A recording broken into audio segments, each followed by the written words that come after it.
Okay guys, I hope that you didn't find those too difficult. Let's have a look at my suggested answers. For number one, if you don't not do research, it's difficult to read, isn't it? If you don't not do research, your memorandum will not be accepted by the partner. Here you've actually got three negatives, but of course it's the double negative in the first clause which is causing the problem. This is what I think it means. If you don't do research, or if you don't do enough research, your memorandum will not be accepted by the partner. What do you guys think? Did you agree with me or not? For number two, I didn't know nothing about this issue. Can you explain? And there we've got that classic double negative. I didn't know nothing. This would be, I didn't know anything about.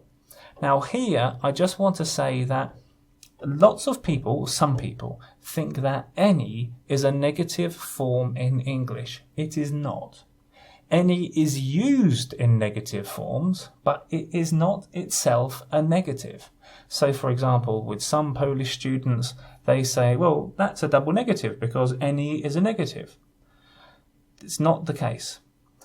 Any is used in negative structures, because we can't say, for example, I didn't know something. That would be wrong. So we use any in negative structures, but it is not itself a negative. I cannot have never submitted the document. Really complex stuff. If you see something like this, what does it actually mean?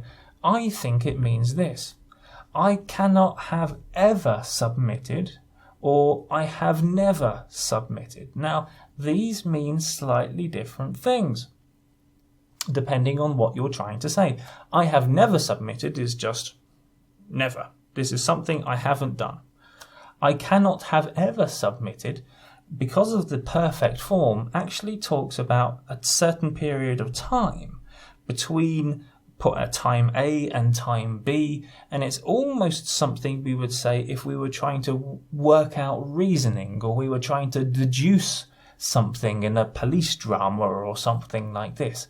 So they actually mean something slightly different, but it's the original double negative, I cannot have never, really difficult to understand.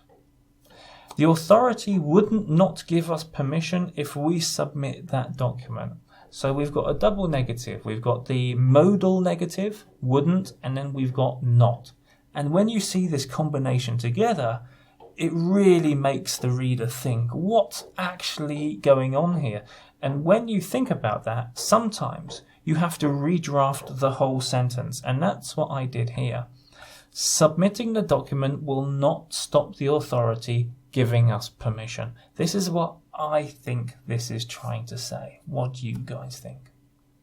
And number 5, we are not writing the report, but it is taking us a long time to write it.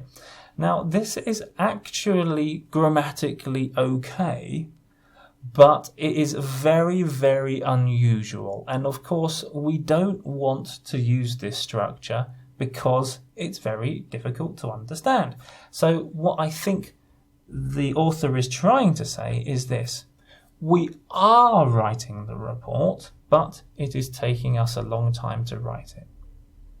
Okay, guys, those are my suggested answers. Now, as long as your redrafts eliminated the double negatives, then you're going in the right direction.